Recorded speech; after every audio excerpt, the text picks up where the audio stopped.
Well, this one sure took a while. Episode 6 consists in the search for Tommy, which leads the main characters to a functional town Tommy is now a part of, and deciding what the next step of the journey will be after that point. As simple as it sounds, the episode does a lot of character work throughout its runtime. The episode starts with Joel and Ellie looking for clues about Tommy's possible location, interrogating an old couple that lives in a house around the area. I'm looking for my brother. He look anything like you? Bit. Then I ain't seen him. The information they receive is not exactly promising. You got any advice on the best way west? Yeah, go east. But you never go past the river here. We never seen who's out there, but we see the bodies they leave behind. If your brother's west of the river, he's gone. Causing Joel to have a panic attack, and after recovering they continue to the point indicated by the couple as the last-ditch effort to find Tommy. In the next day, once they arrive to the location, they get intercepted and surrounded by an unknown group. We ain't looking for any trouble, we're just passing through. After a tense moment, Just looking for my brother, What's your name? Joel. they get escorted to a town where Joel sees Tommy at a distance. Tommy! After a short tour through the town, Joel and Tommy get some space to get up to date. Joel tries to convince Tommy to help them get to their next destination, which doesn't go well. Infected, raiders. It's not exactly an easy trip. It'll be easy for us. Yeah, I can't go. Oh, come on. I made it across the country. The two of us can make it from here to Colorado. Months. I'm gonna be a father. To be honest, I'm scared to death. But I don't know. I feel like I'd be a good dad. Guess we'll find out. I guess we'll find out. Just because life stopped for you doesn't mean it has to stop for me. Go grab some supplies and be out of your hair in the morning. Maria, Tommy's partner, and one of the heads of the town takes care of Ellie in the meantime. We'll get back to this later. Later that night, Tommy and Joel reconcile for their previous clash, and Joel comes clean about the situation. She's immune. What? She's immune. And asks Tommy to get Ellie to the Fireflies in his behalf. You want me to take her? I'm just gonna get her killed, I know it. I know it. It's the last thing I'll ever ask. I'll take her out at dawn. Joel goes to Ellie's assigned house to inform her of the new plan. It doesn't go well. Here. I have to leave her, you have to take her. Do you give a shit about me or not? Of course I do. Then what are you so afraid of? I'm not her, you know. Maria told me about Sarah and... No. You're right. You're not my daughter. And I sure as hell ain't your dad. Now come dawn, we're going our separate ways.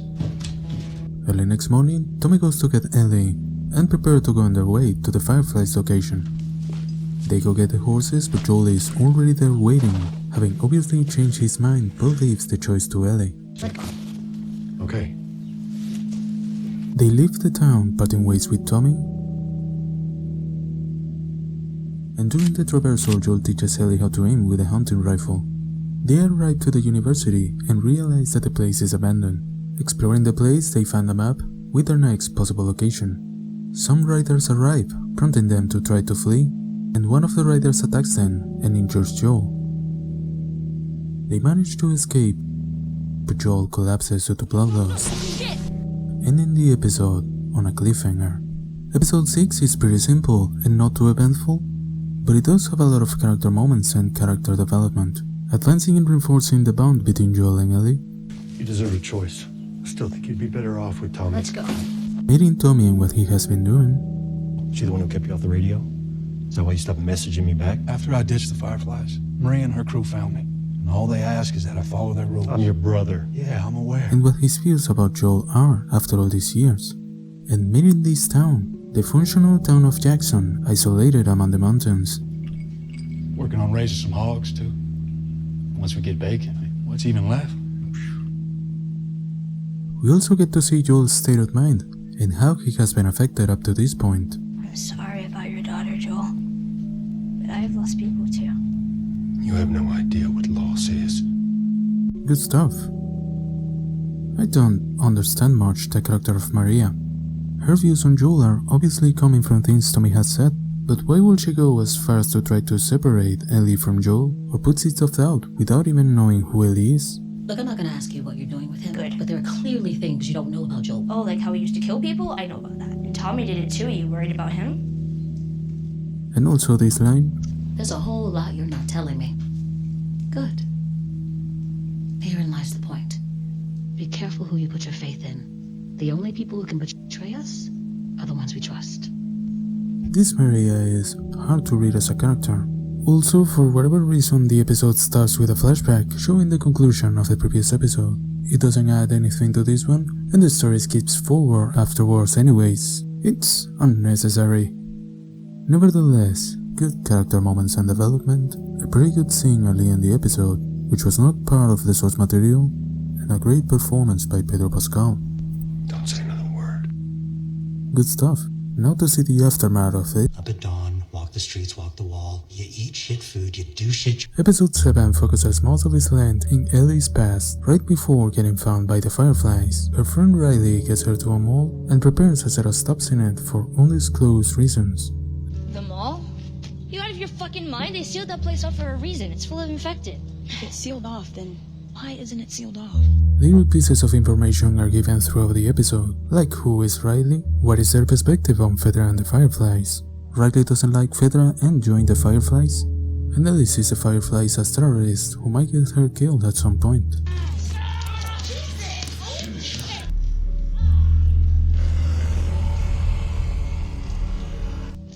Eventually, Riley reveals that the reason she prepared all of this is because the Fireflies reassigned her to a different post from another city. She's leaving. Tonight's my last night in Boston, Why did you bring me here? and I wanted to say goodbye. This isn't easy, Ellie. It actually is. You just did it. Ellie storms off in an emotional outburst, but once it's over, they do the last event.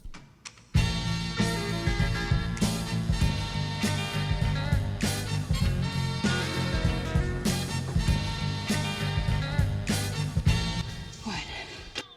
Don't go. Okay. The music attracts the infected seen previously. Ellie manages to kill the infected, but the encounter resulted in both of them getting bitten. They choose how they will spend the last hours before turning. What are we gonna do? We should just keep going. Whether it's 2 minutes or 2 days. We don't give that up. And the flashback ends.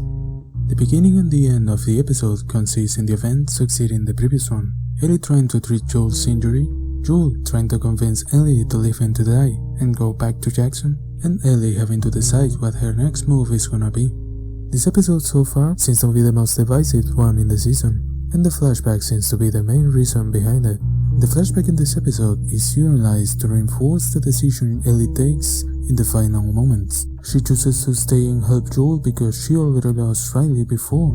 Now, how necessary was this flashback really? On one hand, many scenes so far have been about Joel and Ellie's bonding, which at this point will make her decision believable. Plus there has also been character moments and pieces of information that will fit into this decision already. So the episode dedicates most of its length to reinforce a decision that didn't really need reinforcement to make sense. On the other hand, there is also the perspective of this entire section being filler, similar to the criticisms to the third episode, but to a higher extent. In this case, the flashback is located after the cliffhanger from the previous episode and stops the momentum it had going by pausing the plot to showcase Ellie's backstory, which becomes a problem if Ellie's backstory is not as compelling as the current situation at hand for the viewer. In contrast with Bill and Frank's side plot against the state of the main plot at the time, or the quality of both flashbacks. Doesn't mean it's bad, but it not being bad doesn't mean it cannot be frustrating for pausing the main plot or switching the momentum or the focus for more than half the episode. Speaking of which, the flashback is fairly good, although there's a few odd things. Post-emotional outbursts Ellie finding Riley because of the screams of an attraction, What the fuck?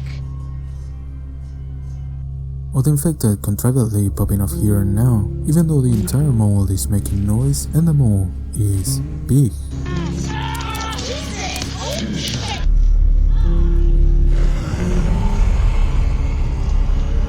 And And finally, quite a lot surrounding the mall, specifically elements changed from the game. Feels like it barely functions. The episode is not bad by any means, but it does have its handful of iffy moments, especially compared to the game's version of this plotline. Although Ellie's progression of becoming more overt about the way she feels about Riley was a good addition, it's a good episode nonetheless. And now, we move to episode 8. Episode 8 consists in the clash between Ellie and the group that attacked them and caused Joel's injury, whose town is located in the vicinity.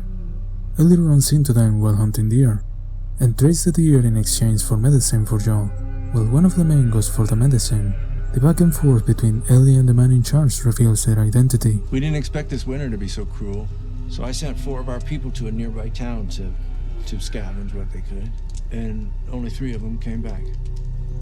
And the one that didn't was a father. Turns out he was murdered by this crazy man. And get this, that crazy man was traveling with a little girl. You see?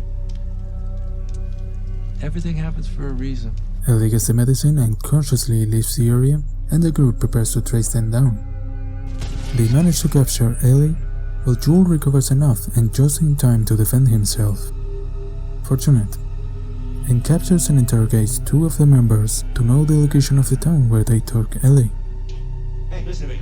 Ellie on her part discovers that the leader and his close circle are feeding humans to the people of the town. You're eating people, you sick fuck! He offers her to join the group. She declines. No! Later they come back, ready to kill Ellie and chop her to Tiny little pieces? Ellie bites the leader's hand, and as a desperation move she reveals she's infected. I'm infected! I'm infected. And now so are you. In their distraction, she takes the opportunity to kill the other guy. He sounded like Joel, how curious. And starts facing off the leader. There's no fear in love.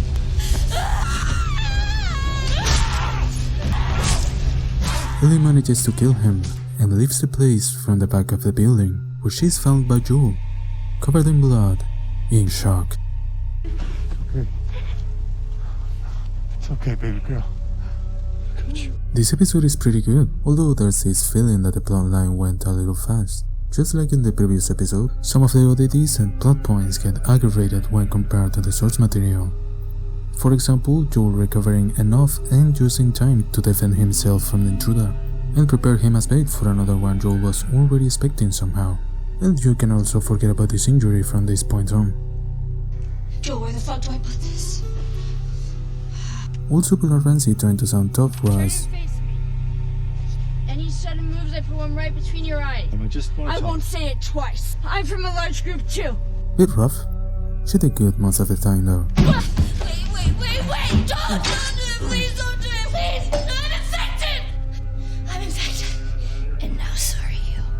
On the other side, the fake religious angle added to the leader of the town was welcomed. He's already pretty heinous, but this aspect adds a new layer of manipulation and deceitfulness, which is very well implemented to display how he maintains control over the town. He's just all around a pretty good villain. I decided you do need a father. So I'm gonna keep you. And I'm gonna teach you. And gripes aside with how fast the events occur, or the way in which some of them occur, the episode does a good job delivering this plotline. And finally we get to the last episode. It begins with a flashback about Ellie's mother about to give birth while being chased by an infected. She manages to deliver the baby and kill the infected, but not without getting infected herself. Hours later, a younger Marlene and a few other Fireflies get to the house, and Ellie's mother asks Marlene 2 favors. Take her with you to Boston. Her name is Ellie. I can't. You pick her up right now, and then you kill me. And after a lot of resistance, Marlene reluctantly agrees to grant Anna's dying wishes. She sounded like Ellie, how curious. After the confrontation with the cannibals and the fight with the leader, Ellie turns more distant and disconnected. And after Joel's opening and Ellie's efforts to save him, Joel becomes more accepting of this father-daughter dynamic and playing the part. The path to the hospital, the Fireflies' hideout, is obstructed, and Ellie suggests to go up a building, and look for an alternative route like they had done before, and Joel had a different idea but chooses hers instead. Ellie is still disconnected, until an interaction with a giraffe they run into cheers her mood, and they get a time to reflect on the situation. Joel wants to go back to Jackson, but Ellie doesn't want the journey to be for nothing at this point. We don't have to do this. What do you mean? What else are we supposed to do? Nothing. We just go back to Tommy's. We forget about the whole damn thing. After all we've been through, everything I've done, it can't be for nothing. A few minutes later, the topic of the scar comes up again, and Joel reveals the real story behind it. How'd you get that scar on your head? What? Is it something lame? Someone shot at me and missed. Shoot back? Yeah. You get him? No, I missed too. The guy who shot and missed. Well, I gotta hand it to the army people. They were way better at stitching you up than I was. It was me. I was the guy who shot and missed. Getting close to the hospital, they get ambushed by the fireflies. Joel wakes up and sees Marlene, Patrol didn't know you. who thanks him for succeeding and explains the situation. They're going to operate Ellie to create a cure. He thinks that the cordyceps in Ellie has grown with her since birth. Why is she in surgery? It produces a kind of chemical messenger. He's gonna remove it from her, multiply the cells in a lab. He thinks it could be a cure, Joel. A cure. The surgery will be fatal. Cordyceps grows inside the brain. It does. Joel opposes to this plan and makes evident he's not going to cooperate. You take me to her right now! So Marlene orders two fireflies to escort him out of the building. While on his way out, he sees a sign with Ellie's possible location and attacks the fireflies. He gets ready and makes his way to the surgery room.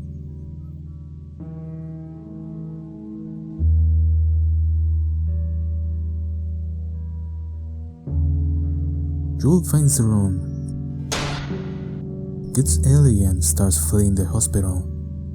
He arrives to the parking lot and runs into Marlene. Marlene tries to convince Joel to return Ellie, appealing to the decision Ellie herself will take in this situation. Ellie wakes up inside a vehicle. Joel is driving already back to Jackson. Ellie asks what happened back at the hospital, and Joel fabricates a story for her. They were running some tests on you. The doctors, they couldn't make any of it work. They've stopped looking for a cure. Raiders attacked the hospital. I barely got you out of there. Is Marlene okay? I'm sorry. The vehicle stops working, so they have to continue on foot. And when the town of Jackson is finally on site, Ellie interrogates Joel about what happened one last time. Swear to me that everything you said about the fireflies is true. I swear.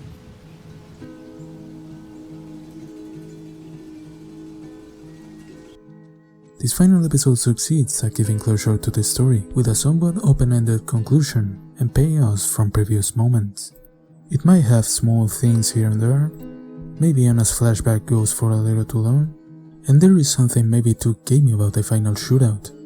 And the episode itself feels shorter than it should be, being the shortest episode in the entire season. Nothing major, the episode is just generally pretty well executed, and it takes every chance it can create to portray how much the characters have changed Terrible. and how their dynamic has evolved. And if the biggest issue with the episode is that it should have been at least a bit longer, that's a pretty good place to be in. As a whole, the show is very good. The biggest issue I have with it is something I had issues with from the start, which is the very hit and miss usage of both its time and focus.